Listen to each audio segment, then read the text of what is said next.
en pobreza y pobreza extrema, y algo que se esperaba pero no por la cantidad de mexicanos. Es una cifra pues bastante importante. 2 millones de mexicanos se suman a esta línea de pobreza, se incrementa del 2012 a 2014. E iniciamos rápidamente, José Manuel. ¿Qué es lo que pasó? Estos 2 años ya son parte del gobierno de Enrique Peña Nieto. Las inversiones para el combate a la pobreza fueron las más significativas hasta este momento, muy cuantiosas, pero al parecer pues no han dado resultados.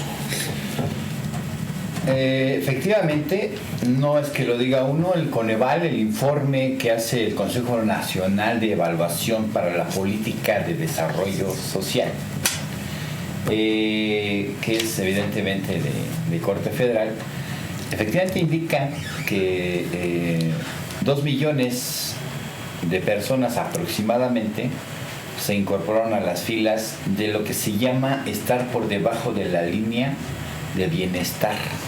Así se llama, línea de bienestar. Lo cual quiere decir que 2 millones más de mexicanos no tienen dinero para comer. Eso quiere decir estar por debajo de la línea de bienestar. Es decir, no tienen dinero para satisfacer sus necesidades en general, porque también resulta que el mismo Coneval, la misma Secretaría de Desarrollo Social que titulariza a Rosario Robles, bueno, pues habla de que también hay una línea de bienestar todavía más abajo, en donde dice que no tienen para satisfacer las necesidades básicas, la canasta alimentaria básica. La extrema pobreza. Que se llama pobreza extrema. En este caso, ellos cacaracaron durante muchos años, bueno, mucho tiempo más bien, desde que empezó lo que era Cruzada con Hambre, que 3 millones de personas en este país comen mejor. Quizá comen los mismos frijoles con tortilla y un chilito y a lo mejor un pedacito de queso. Para ellos eso es comer mejor, porque no están midiendo directamente los beneficios sobre el impacto en el desarrollo físico, mental, lo que es el bienestar humano. Ellos miden las cosas a partir de cuánto se consume, cómo se consume, dónde se vende, como si eso fuera realmente benéfico para la población. Finalmente ellos cacaraquearon que 3 millones de personas comen mejor. Pero el propio Coneval, en un informe que hay que decirlo, un informe muy técnico, un informe que te pierde, tú te metes al informe del Coneval 2014, porque se está midiendo 2014, se hace cada 2 años, estas mediciones se pierden absolutamente. Y a veces nosotros tenemos que apoyar a los analistas que son especialistas en economía y en este tipo de cuestiones para pues deducir que 1 de cada 2 personas en México son pobres. Totalmente. 1 de cada 2, la mitad de personas. Ana María. Sí, aquí obviamente partiendo de los extremos, yo considero, porque obviamente que lo que origina esta pobreza es en una escala, yo creo que en los primeros o segundos lugares ocuparía justamente pues la mala distribución de los ingresos.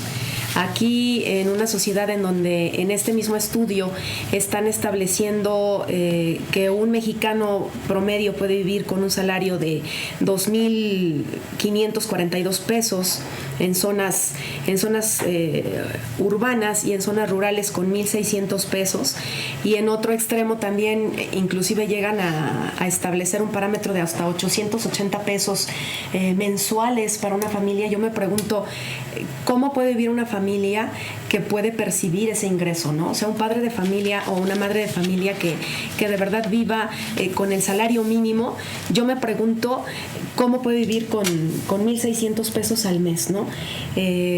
La tremenda desigualdad social que hay por este tema de la distribución de ingresos, obviamente pues conlleva que los niveles de educación pues sean muy desiguales, porque no es lo mismo el nivel que puede recibir un niño de una casa que tengan oportunidad de llevarlo obviamente pues a una escuela, bueno, inclusive una escuela particular, una escuela de gobierno, a los niños que por ejemplo pueden ir en los lugares más altos de Chiapas o en Oaxaca, con tantos problemas que hay con este tema del magisterio y demás. Obviamente desde ahí viene ya este tema de la pobreza.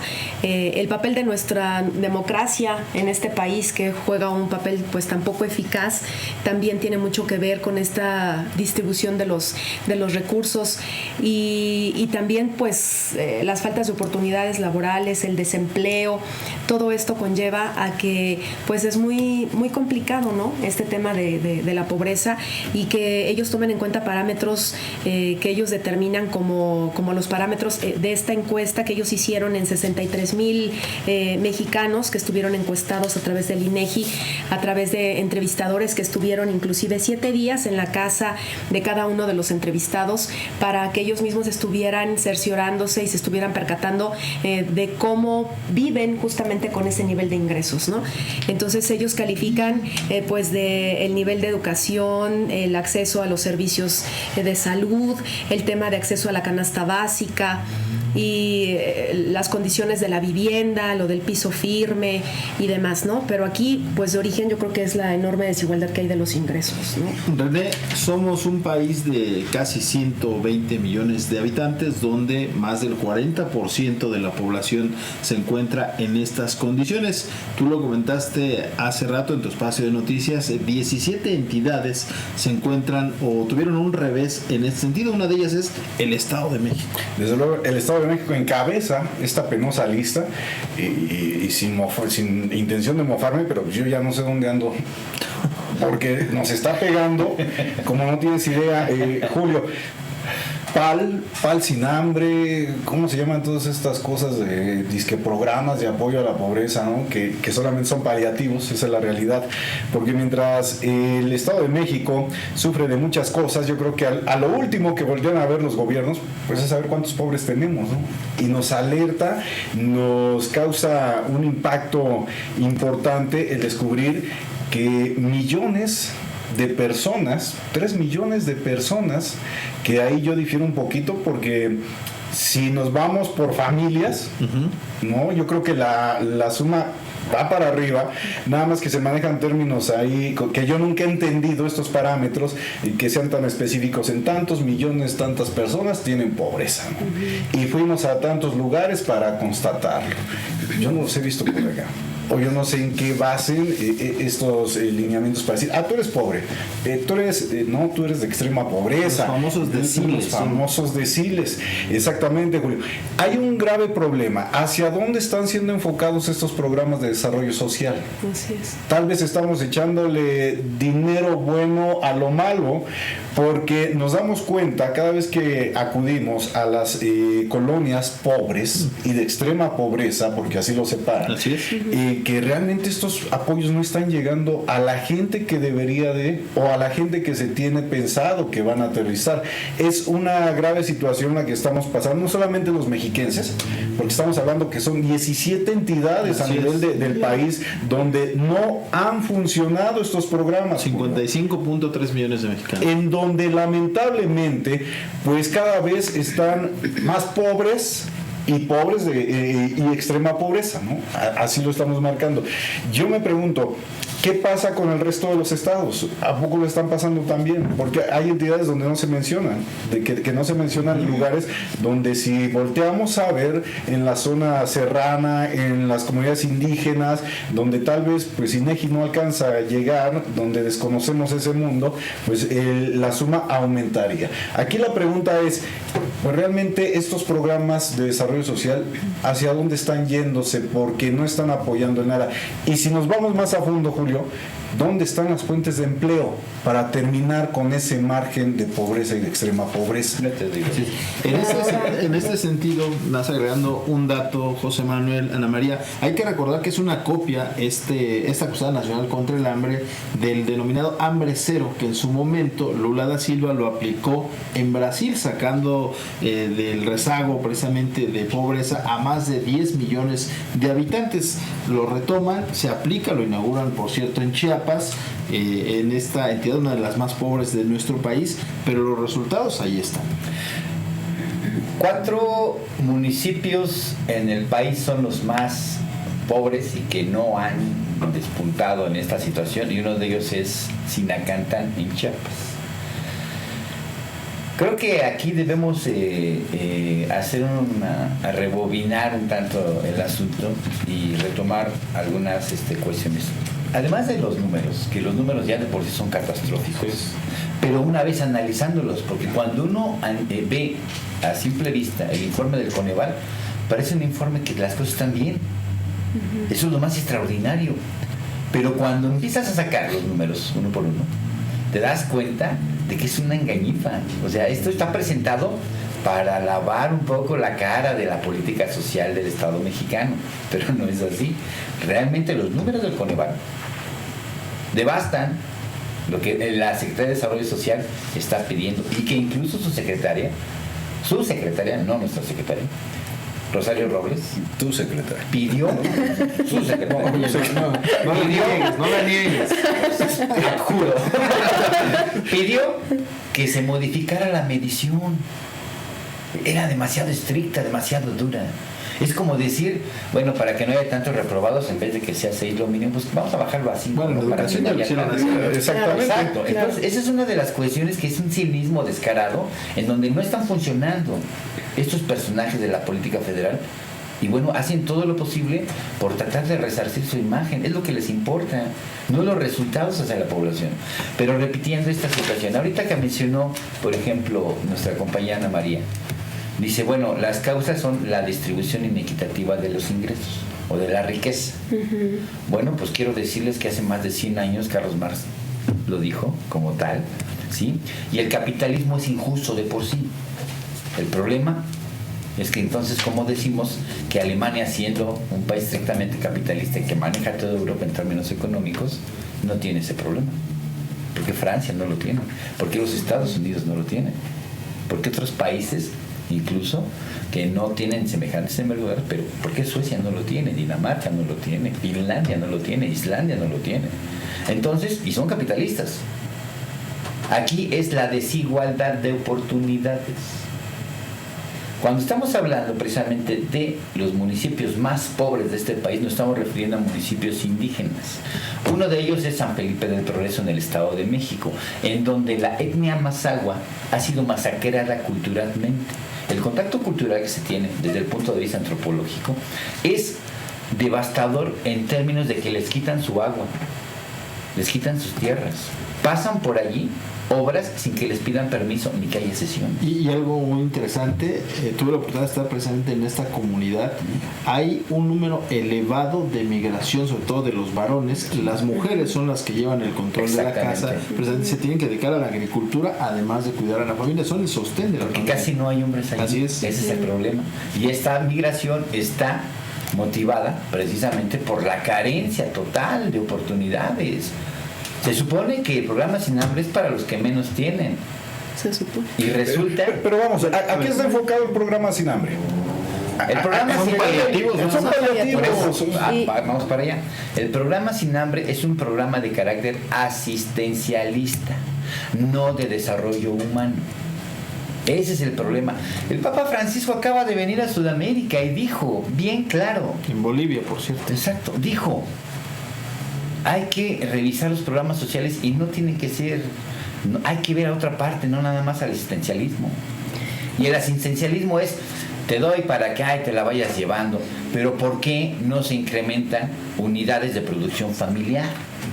Eso es, puede ser Además cooperativas, pero no necesariamente desde el punto de vista tradicional.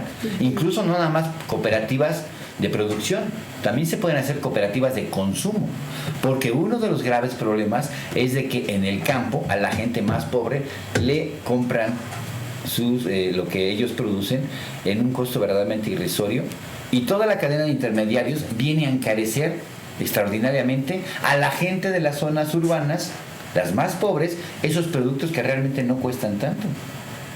Eso es falta de lo que es, o más bien es una desigualdad de oportunidades de desarrollo.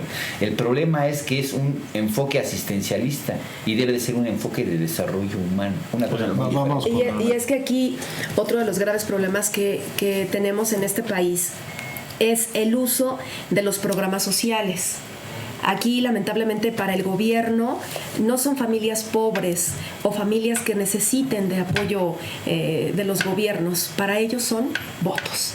Claro. Entonces, el uso de los programas sociales está estrictamente ligado a un uso clientelar, ¿no? Así es, y precisamente, René, cuando se anunció la Cruzada Nacional contra el Hambre, se escogieron determinados municipios. Uno pensaría que son los más alejados, los más rezagados. No. Estaban en Ecatepec, así es. Algunos puntos de Iztapalapa, o sea, la población donde tenía el mayor número de electores. Porque ya lo mencionó Ana María. Si lo vemos con el punto de vista que lo hizo el gobierno, de a ver, vamos a bajar este programa, pero ¿dónde lo vamos a aterrizar?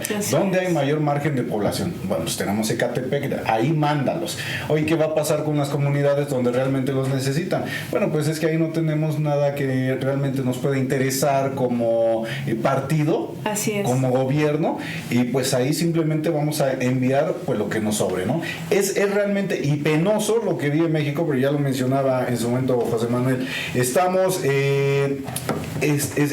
creando este tipo de programas asistencialistas, pero no estamos resolviendo nada. Simplemente lo mantenemos ahí.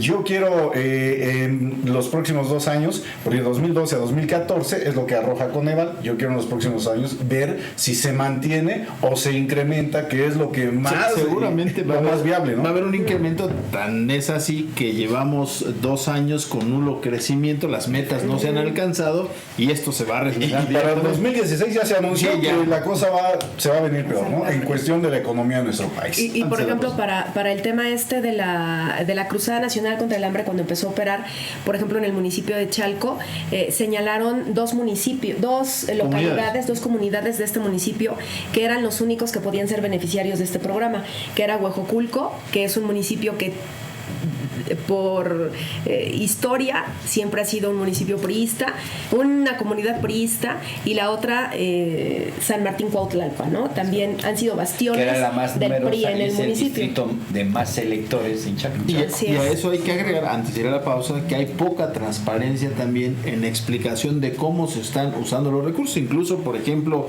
uno de ellos que me viene a la mente es el famoso Procampo. Se detectó que incluso familiares de narcotraficantes recibían la ayuda mensual que deberían de llegar a los campesinos que tanta falta les hace. Bueno, pues ahí está cómo se desvían los recursos cuando no son bien focalizados. Narcotraficantes, maestros, Julio, dirigentes, sindicales. Yo nada más te voy a decir que hoy día la primera dama sigue de vacaciones en Europa. Italia, parece. Sí. Con esto vamos a la pausa y regresamos aquí con este tema, el incremento de la pobreza en nuestro país.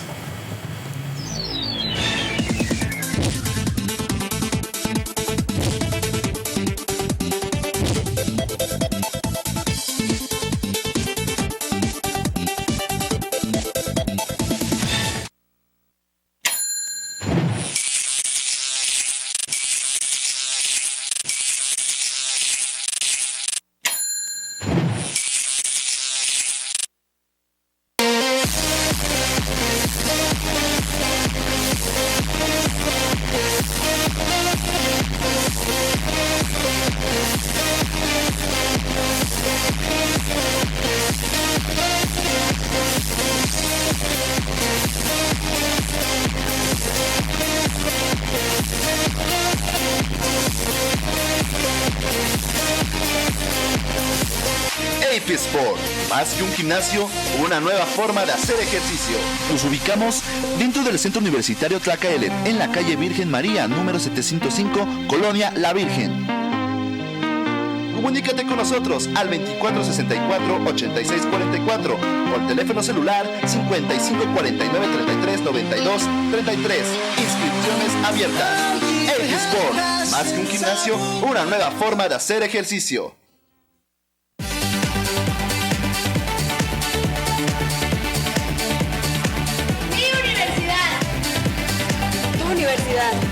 Nuestra universidad.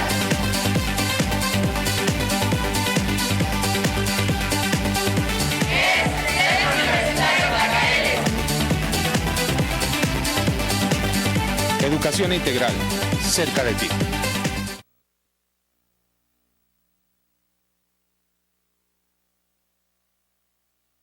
Un nuevo espacio para platicar y pasear fue inaugurado por el actual gobierno municipal.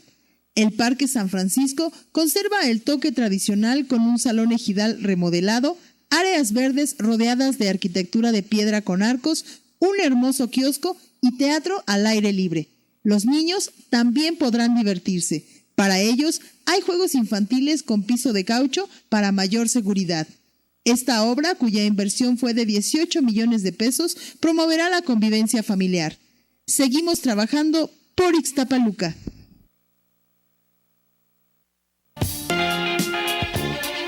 Efectimundo. Buscamos gerente de sucursal, baladeras de oro y electrónica, asesores o promotores de préstamos, vendedor de piso, cajero, ayudante de tienda, monitorista. Ofrecemos sueldo y comisiones atractivas, prestaciones de ley, crecimiento y estabilidad laboral, uniformes, capacitación constante y pagada, buen ambiente laboral. Contáctanos en... Recuerda que somos Efectimundo, la solución efectiva.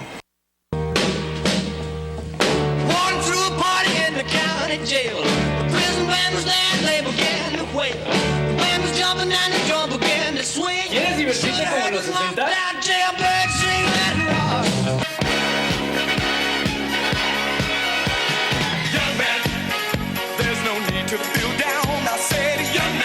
¿Bailar como en los 70?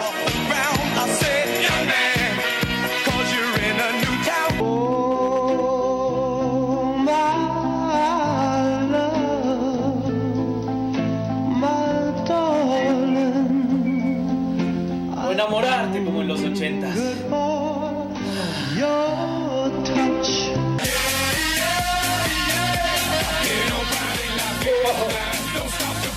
Y festejar como solamente nosotros lo sabemos hacer.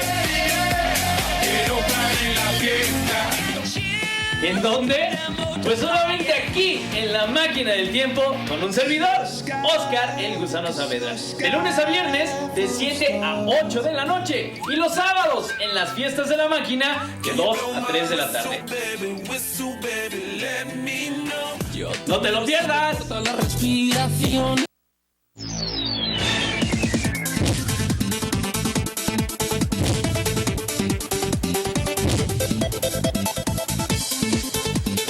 Regresamos a Periscopio. René, hace rato expresabas tu molestia por el viaje de la primera dama. No, viaje no, vacaciones. Vacaciones. Ya, su no regreso a México. Todavía anda paseándose por allá en Europa, en Italia, mientras aquí se van a conocer estos números. Y yo me pregunto, ¿dónde está el plan de austeridad? ¿No? Que el gobierno en su momento anunció que ya no se iban a hacer gastos excesivos, que todos iban a tener un límite, que se iba a recortar el presupuesto, que se iban a preocupar realmente por la economía del país.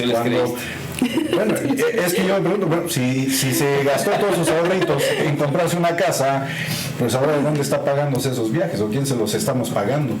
Aunque aunando precisamente a este tema, pues la secretaria de Desarrollo Social, Rosario Robles, salió de que no, vamos avanzando, porque en el caso de las personas en extrema pobreza, por lo menos 400,000 salieron de esa situación, mi querido José Manuel. Bueno, eso es lo que ella dice, pero el propio Coneval está desmintiendo de una manera rotunda, contundente, las afirmaciones de la señora Robles, que no le podemos decir de otra manera, la señora Robles, porque así se apellida. Rosario. Bueno, Chayito. Y se acuerda muy bien de la zona oriente del Estado de México cuando venía aquí. Pero en fin, quiero sacar a colación dos cuestiones muy importantes. Primero que nada, la situación del por qué la gente está siendo incluso vulnerable. Se habla de que 31,5 millones de mexicanos son vulnerables a alguna carencia y son potencialmente pobres. Dice uno, bueno, ¿por qué? El por qué es la pérdida del empleo. Esa es la causa básica por la que ahorita mucha gente que tiene un empleo y que de alguna manera puede solventar más o menos ahí sus gastos, puede caer en pobreza simplemente porque va a dejar de tener ingresos. Porque aparte, y comentábamos hace un momento, Desde que Josefina Vázquez Mota reinventó la pobreza en este país diciendo que momento, hay varios tipos de pobreza, no nos vayamos con una sola. Hay gente que tiene pobreza patrimonial, pero no tiene pobreza alimentaria. Hay gente que tiene pobreza alimentaria, pero no pobreza patrimonial. Todas esos sofismas que en realidad se pueden demostrar de un lado o se pueden desmentir o también demostrar del otro, eso es un sofisma. Son verdaderamente irrisorios y es un insulto a la inteligencia. Tan solo porque precisamente esos 31.5 millones de mexicanos que están vulnerables de ser pobres, de estar por debajo de la línea de bienestar, como ellos llaman, está porque se llevan 20 años, 23 años para ser exactos, desde 1992, conteniendo los salarios. La política que se impulsó con el Pacto Nacional de Solidaridad, ¿recuerdan ustedes? Así es. En el Salinato, donde decían, bueno, al inicio del año les vamos a aumentar a los obreros o el salario mínimo. Y una vez aumentado ya no va a haber aumentos en el año, pero los precios van a ir incrementando. Claro. Ese fue un pacto criminal y un verdadero, el verdadero parteaguas, como se dice en el argot, de que la pobreza fuera galopante. Hoy día, el 40% del poder adquisitivo se ha perdido en esos 20 años. Y esta situación, precisamente, se refuerza con la reforma laboral. La reforma laboral, incluida también la reforma fiscal que les cobra a los que no debe de cobrarles, que se condenó a los empresarios millonarios, deudas con el fisco. O sea, los beneficios son para quien tiene, no para quienes les escasea el dinero. O sea, eso es más que claro. Lo que pasa es que en la maraña de información y toda la serie de explicaciones técnicas y rebuscadas que dan los funcionarios federales, se pierde de la macroeconomía que nunca se ve reflejada en el bolsillo. ¿De qué nos sirve tener macroeconomía como decía la gente de Fox y la gente de Calderón? Muy bien, cuando el deterioro del bienestar de las personas va creciendo. Esta situación de contener el gasto es para que usted para que yo me explique mejor. De cada 10 pesos, en términos reales, hoy tenemos 6 en comparación de hace 20 años. Es decir, el 40% se ha depreciado. Y agrégale lo que esta semana, los niveles que alcanzó el dólar, a 16.56. Sí, aunque ya se veía de manera casi normal estar en 16, de 16.20 para abajo, ¿no? Como quiera que sea, ya nos dijo Luis Videgaray, el secretario de Hacienda, que el año que viene va a haber menos dinero que este año que corre. Lo cual quiere decir que va a haber menos inversión en el gasto público. Lo que quiere decir, gasto público, programas, aunque sean asistenciales, pero esos programas se les va a reducir el presupuesto, de manera que si así como está y con el enfoque que se le da, hay esta cantidad de pobres, en la evaluación que va a hacer el Coneval el próximo año, que se va a dar a conocer en 2017, va a haber más pobres. No sé si estemos aquí para entonces, pero va a haber más extrema pobreza, pero pobres que coman mejor. Bueno, y con pantalla, ¿no? y con pantalla, ¿no? Porque aquí los datos que arroja el Coneval es que la extrema pobreza disminuyó. La extrema. Pero la pobreza moderada aumentó. Es decir, a lo mejor los que estamos aquí aumentamos.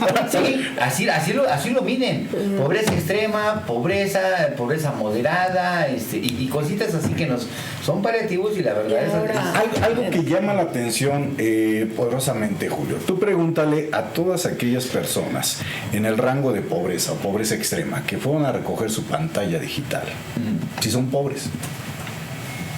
O sea, el que es pobre no lo sabe, porque a final de cuentas convive con la gente que también es pobre, ¿sí? Y que hoy día tal vez no le resuelve la vida tener una pantalla digital en su casa. Esa es la realidad, porque no les costó, entre comillas, no desembolsaron el dinero, ¿sí? Pero realmente ese es el problema que tenemos en México, Julio, que nos dan ya estoy cansado de mencionar el paliativo, ¿no? Que son unas curas caseras, remedios caseros. Para un desenfrío ahí para más o menos irla pasando. Y tal vez lo último que le importa a la gente realmente es eso, darse cuenta que es pobre y hasta qué punto de pobreza tiene. ¿Por qué? Porque cada mes acude a recoger su despensa, porque existen estos programas donde hoy día ya tienen su pantalla en casa, aunque muchos de ellos pues sigan robándose la luz, ¿no? Esa es la realidad, que seguimos teniendo ese gran problema. Entonces te das cuenta cuando te metes en una colonia de extrema pobreza, que al final del día pues ellos todavía no lo saben, ¿no? Todavía no les cae el 20 en dónde están. Y si tú te pones a platicar con ellos de la pobreza en el país y de la pobreza en la que están inmersos, pues te das cuenta que ellos, como dirían, al final del día son felices así y no les interesa salir de. O sea, eso es lo curioso, lo que pasa cuando... Es que hay que analizar el asunto desde el punto de vista psicosocial y la programación neurolingüística. Te están diciendo por todos lados que así estás bien. Ve la televisión, ve los programas. No te quejes, hay gente más fregada que tú. Lo platicábamos en la semana, no mal recuerdo. ¿En qué invierte su dinero la gente pobre? De acuerdo con datos del INEGI, el 40%, más del 40% de sus ingresos de ese sector que tú estás refiriendo, lo invierte en refresco, en tabacos y en transporte. Ahí se le va el dinero. No le alcanza, por ejemplo, para ir al cine, para ir a otra actividad que el otro sector de la población, que es el menor, sí puede dedicar y le invierte un poco más. Ellos gastan el mínimo en refrescos, en lo que los pobres sí lo hacen. Ahí están los datos del INEGI. Otro dato es de que solamente 2 de cada 10 mexicanos no viven en pobreza y no tienen carencia. 2 de cada 10, pero no son ricos. Que le quede claro, no son ricos. Simplemente no tienen carencia, sus ingresos son suficientes para vivir más o menos. Pero no son pobres. Ahí le podemos agregar otro dato también que lo refleja básicamente. La Conducef da a conocer recientemente o esporádicamente da a conocer los datos de las tarjetas de crédito, sobre todo, y de débito. Tarjetas que se han expedido al por mayor en los últimos años. Hay más de 30 millones de ellas circulando. Pues hay un foco rojo precisamente en el pago de las tarjetas. ¿Qué pasa? Que el mexicano, esa gran cantidad que tiene tarjeta, pues vive precisamente trabajando para pagar por años esas deudas que tiene. O sea, pero lo peor de todo es que son deudas para comer. Cuando tú vas a en el mejor de los casos. Bueno, en el mejor de los casos, ¿no? Sí. Porque hay diferencias en el uso, por supuesto. Pero mucha gente paga su supermercado con tarjeta de crédito, no de débito, de crédito. Es decir, se gasta un dinero que no tiene para comer. Así es. Para comer, no para otra cosa. Entonces, cuando se está debiendo para subsistir, es una doble carencia, porque no nada más le van a estar cobrando intereses y lo que está gastando, sino simple y sencillamente se está gastando algo que no tiene, pero que tampoco va a poder pagar. El problema de la política de los bancos es de que otorgan esa cantidad de tarjetas de verdad al por mayor y sin mayor justificación, porque han descubierto que es mejor vivir de los réditos que les cobran a los cuentavientes. Claro. ¿Sí? O sea, les deja más el estar cobrando intereses sobre intereses, lo cual es anticonstitucional, pero el Estado mexicano lo permite que los delincuentes de cuello blanco, a usted que debe tarjeta de crédito, le cobre intereses sobre intereses. No recuerdo cuál es ahorita su nombre exacto, pero es un delito que está tipificado en la Constitución y está prohibido. Voy a hacer un gol. Hay una televisora cuyos ingresos, ahí están los datos. Bueno, no vive precisamente de los comerciales que presenta, vive de otras empresas que se dedican a otorgar créditos y pagar espacio. Ahí están los datos duros. Ahí, por ejemplo, dice José Manuel, hay personas que compran lo que van a consumir en el día con una tarjeta de crédito. Bueno, igual y eso no es tan malo, ¿no? Tal vez. pero cuando se están endrogando, sí, claro, pero cuando se están endrogando por cosas que no vale la pena, lo que comentábamos, ¿no? Que eso viene desde nuestra raíz, desde nuestra cultura, cómo nos han educado, todos los factores sociopolíticos, económicos, a lo que nos enfrentamos todos los días, y que tenemos una cultura de a veces, por supuesto, nosotros no sabemos ahorrar, no somos previsores en ese sentido. Dinero que tienes, dinero que te gastas. Porque y si no lo tienes, y si no lo tienes, lo vas a pedir prestado. Pero a mí se me hace inverosímil que una persona que pueda tener un recurso, un ingreso muy mínimo, se pueda endrogar en decir, ¿sabes qué? Voy a hacer la fiesta de 15 años de mi hija. O sea, a mí esas son cosas que yo no alcanzo a entender, ¿no?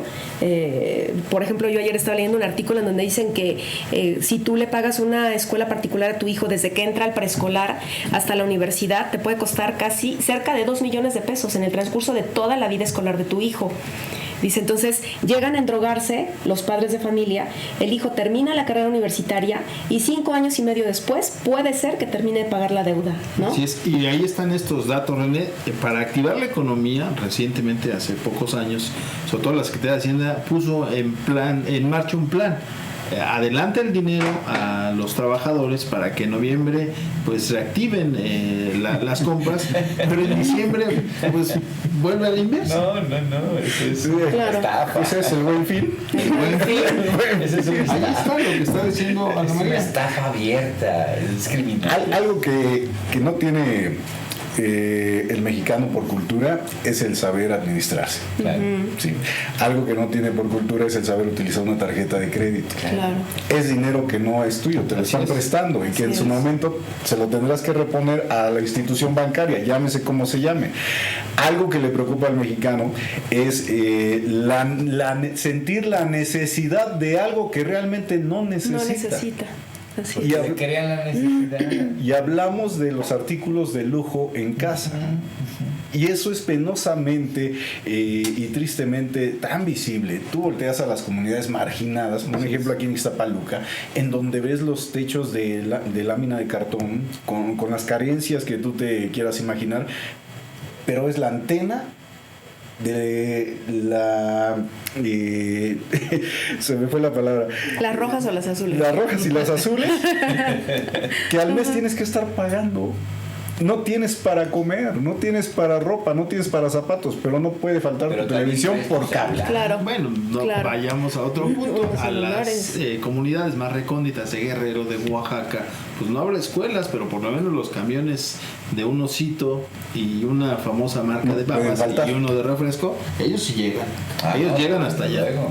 Entonces ese es el problema que tenemos aquí en nuestro país, esa falta de cultura realmente, de saber administrarnos, de manejar nuestra economía y de exigir nuestros derechos como mexicanos. Pero una falta de cultura propiciada por el propio. Vamos a la pausa. Estamos abarcando el tema de la pobreza, salieron otros vectores, pero lógicamente aquí el punto central que estamos discutiendo esta noche es si realmente es un fracaso el programa de combate a la pobreza en nuestro país después de las cifras que dio a conocer esta semana el Coneval.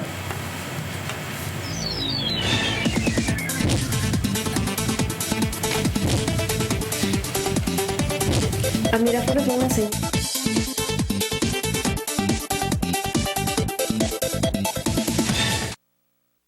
Interrumpimos la transmisión. Perdón, banda, interrumpimos la transmisión de Canal 6 para traerte hasta tu pantalla las mejores bandas independientes de la zona oriente y sus alrededores. Rincón Urbano es un espacio para todo el rock, indie, punk, alternativo y cualquier otro existente. Todos los viernes en punto de las 6 de la tarde con repeticiones los martes a las 9 de la noche solo por Canal 6. No te pierdas Rincón Urbano, un programa diferente que no descansará hasta darle duro a tu mente con muy buena música. Hasta luego. Ya ganamos tu apoyo, refrendamos tu confianza, ganamos la oportunidad de seguir trabajando contigo por un mejor porvenir para todos. Refrendamos el compromiso de avanzar juntos por el camino del progreso. Recorrimos todas las comunidades, te escuchamos, conocemos tus necesidades y seguiremos trabajando arduamente para darle continuidad al proyecto del cual eres protagonista, para hacer de Ixtapaluca un mejor lugar para nuestras familias. El triunfo es para ti, para tus hijos, para tus padres, para tu familia. porque ahora que conoces nuestro trabajo, tienes la certeza de que seguiremos trayendo obras y servicios que beneficien a todos. Gracias a ti por esta victoria, victoria que representa la unidad de miles de ciudadanos que quieren seguir luchando de la mano por el desarrollo de Ixtapaluca.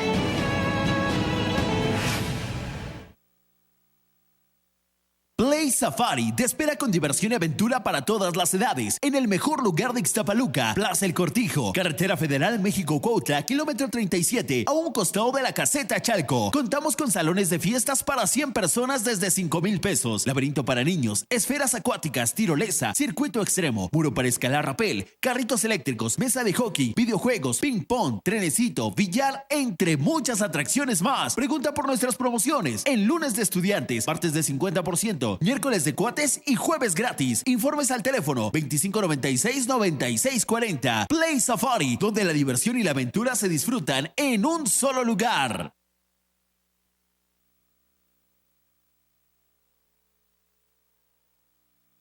Gratuitamente, el sistema DIF lleva a cabo jornadas médicas con servicios de atención dental, oftalmológica, pruebas de Papa Nicolau y niveles de glucosa. En coordinación con el DIF del Estado de México, se llevarán las unidades móviles a las comunidades donde la gente de escasos recursos requiere la atención médica y servicios. Se realiza también el trámite de credenciales para el adulto mayor, consulta psicológica, programa de Hortadif y cortes de cabello. Seguimos trabajando por Ixtapaluca. Hola amigos de todas las escuelas de Ixtapaluca, todos aquellos que quieran participar en el programa Rollando, escríbanos a nuestras redes sociales, Canal 6 Ixtapaluca, Facebook y Twitter, Canal 6 XTV, escríbanos o llámenos al 41 19 34 50 y para que participen aquí en el programa Rollando. Los esperamos. ¿Ya pensaste en tu futuro? Te presentamos tu mejor opción, Universidad de TAC.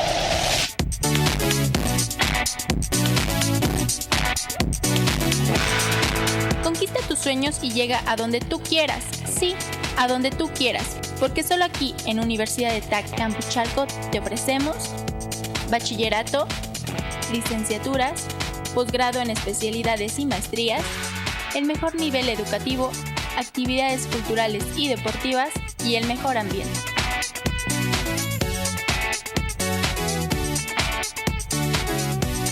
Recuerda, solo aquí en Universidad de TAC Campus Chalco.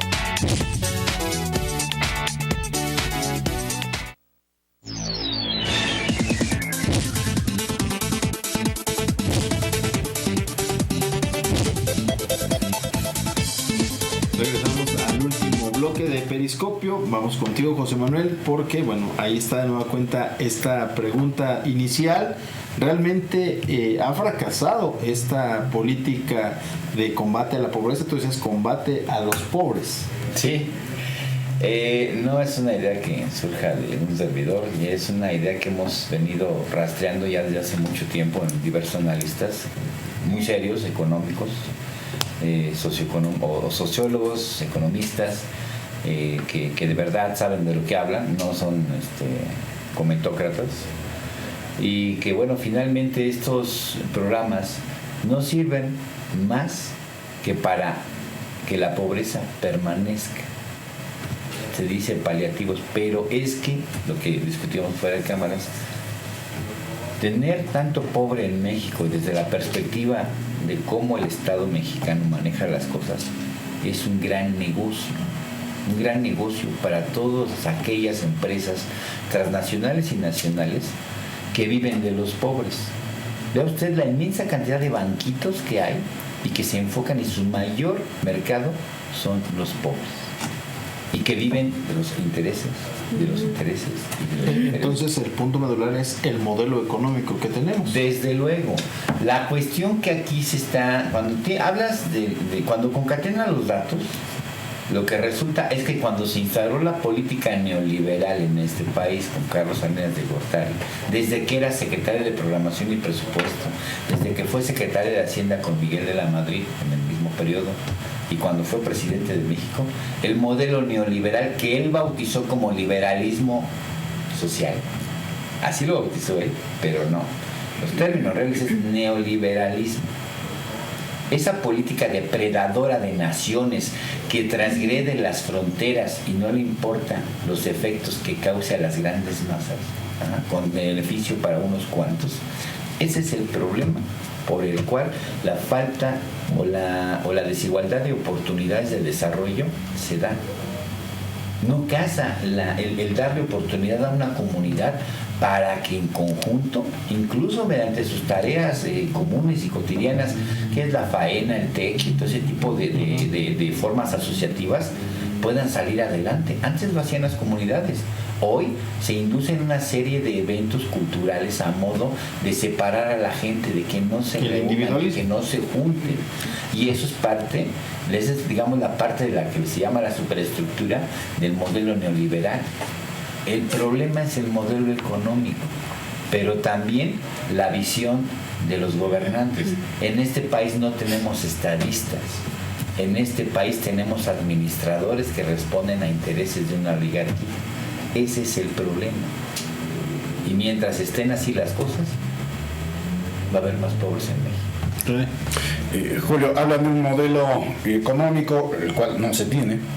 En nuestro país, desafortunadamente, desde hace muchos años no se cuenta. Cuando dejes de estar viviendo de lo que empresas extranjeras puedan llegar a hacer por ti y le sigas abriendo las puertas y sigas teniendo el miedo de apostarle realmente a generar empleos para tu gente, para que los pobres salgan de esa condición, que creas esos trabajos que solventen las necesidades básicas, mientras tú sigas en esa misma postura como hasta hoy día el gobierno, de apostarle al extranjerismo, de permitir que sigan llegando empresas que no benefician en nada y que simplemente es una cortina de humo, porque realmente no hay un crecimiento en el empleo en nuestro país. Lo que pasa es que su capital se lo llevan a sus matrices. Exactamente. Entonces, mientras sigas apostándole a que los ricos se hagan más ricos y los pobres sigan sumidos ahí para poder seguir controlando,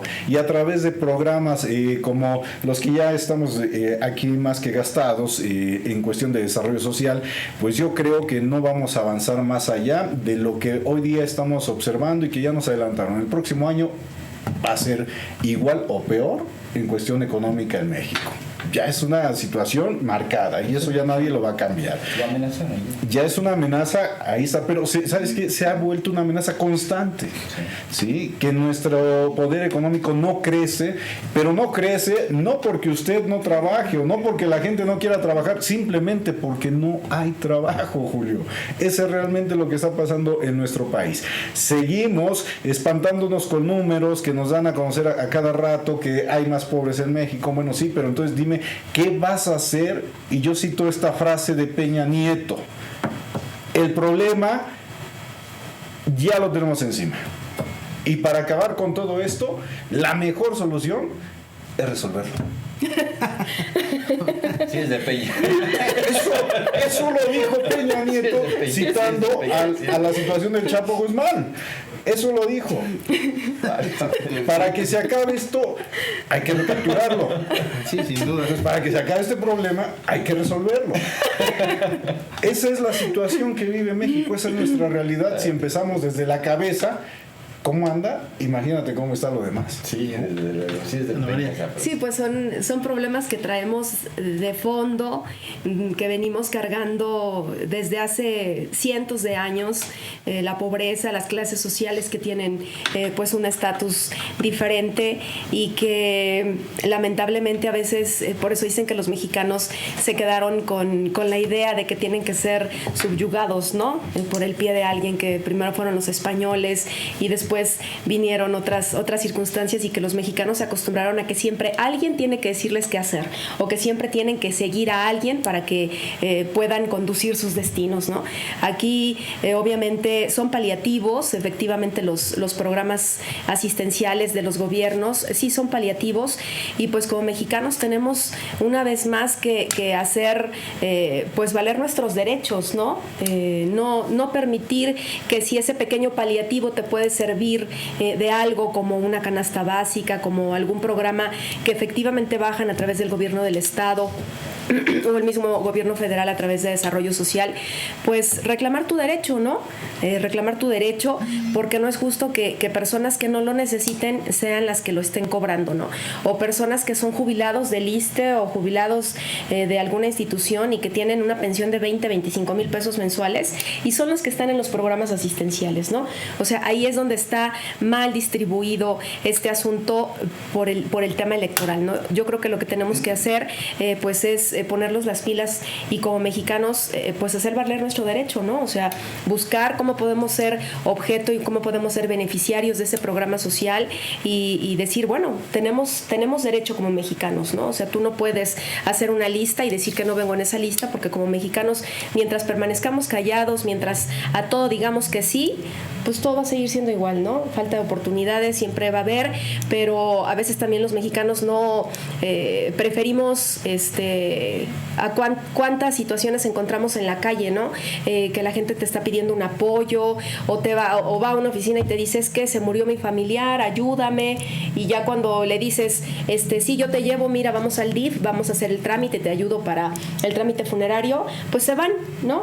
Entonces son muchos factores que sí tienen que ver con nuestras raíces y con nuestros principios, pero pues aquí el tema de fondo es que la desigualdad existirá en la medida en la que siempre los que tengan mayores recursos pues estén mejor posicionados en todos los aspectos. Y va de la mano con lo que estoy diciendo, porque en las últimas décadas, como aquí lo hemos estado mencionando, bueno, el gobierno ha acostumbrado a la población a darle precisamente para que sobrelleve la situación, las familias, me refiero a un paliativo, que en este caso es alguna ayuda mensual, pero no le ha enseñado al ciudadano, por ejemplo, a ser productivo, a crear formas de producción donde se le enseñe, donde pueda trabajar, tener un salario y con ese salario, pues lógicamente reactivar la cadena económica. No es así, tú ya lo mencionaste y es parte de lo que está viendo finalmente. Porque entonces ya no tendrás a quién chantajear, Julio, ya no tendrás a quién sobajar. Sí, claro. ¿Qué preferirá un ciudadano? ¿Estar recibiendo mensualmente su despensa o poderla comprar? ¿Qué preferirá un ciudadano? ¿Ir a desayunar a uno de estos comedores comunitarios o ir a desayunar a donde quiera y que pueda pagarlo? ¿Qué preferiría? Está la pregunta. ¿Salir de una vez por todas de la pobreza, como con trabajo, insistimos mucho, o seguir ahí sumidos en lo que tú acabas de mencionar, ¿no? Recibiendo paliativos a cada rato, pero eso no va a solucionar el problema? Esa es la realidad de nuestro país. Y a diferencia en este pues estudio de Coneval, el Distrito Federal y Nuevo León son las entidades federativas que registraron una disminución en un 50% en este tema de la pobreza extrema, ¿no? Entonces ahí, obviamente Nuevo León, pues por todo el tema empresarial, que es un estado de empuje y de empresarios que son los pilares que hacen funcionar el estado, y los otros, que obviamente hay fuentes de empleo, y el Distrito Federal, pues por el tema de los programas, ¿no? José Manuel, y pues, el gurú, el que nos adelanta algunos temas, ¿se va a ir Rosario Robles? Sí, igual que Chonk, igual que Monterrubido, ¿no? No, bueno, yo les dije que sí va a ir Joel Ortega y se fue. ¿Y por qué? Y se fue. Y otros más, pero bueno, yo creo que no. Yo creo que Rosario se debe haber ido hace 2 años. Cuando empezó. Rosario ni siquiera tenía por qué haber ocupado ese lugar. Bueno, hay que recordar que ella fue la presidenta de una organización que empezó a jalar votos desde la izquierda, luego al centro, y finalmente se incrustó en las filas del PRI para Peña Nieto. Por eso la premiaron de esa manera. Pero yo creo que ella no se va a ir. Yo creo que no se va a ir porque finalmente el problema no es, como decíamos aquí, de personas. El problema es de estructuras. Traigan a quien traigan. El mismo sistema, la estructura mediante la cual se definen los apoyos, los programas, va a seguir. ¿Por qué? Porque esto funciona al modelo económico y al sistema como tal. No me refiero yo no hablo de sistema social, yo hablo más bien de otro tipo de paradigma, pero sí definitivamente al sistema de cómo funcionan las cosas en este país. Así sirven, que haya pobres.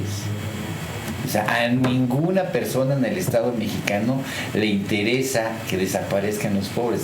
Les interesa que desaparezcan físicamente, pero no de que se termine la pobreza. Esa es una de las cuestiones que hay que entender.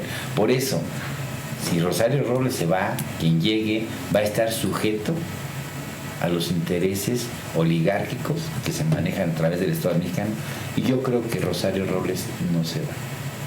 Igual, y ojalá y se fuera, pero no creo que se vaya.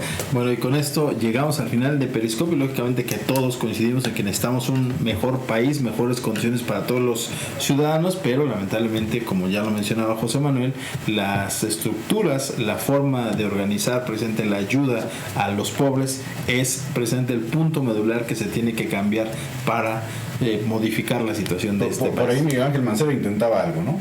Aumentar el salario mínimo. Le dijeron, no se puede. tú tranquilo. Pero también era una situación mediática, ¿no? Sí, bueno, se ha dicho presente que debe desaparecer la Comisión de Salarios Mínimos, que si la aumentas viene consigo la inflación, pero por ejemplo en Brasil aumentaron de golpe la pensión en 9%, lo mismo que en Venezuela, en Argentina, y nada cambió, No vino esa debacle económica como los economistas neoliberales advertían. Pero con algo tienes que espantar al niño, ¿no?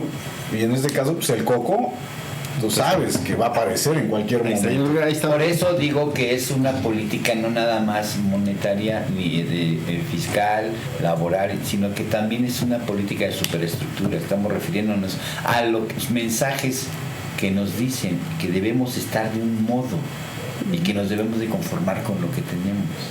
Ese es el problema, la idea que nos meten constantemente y por todos los medios.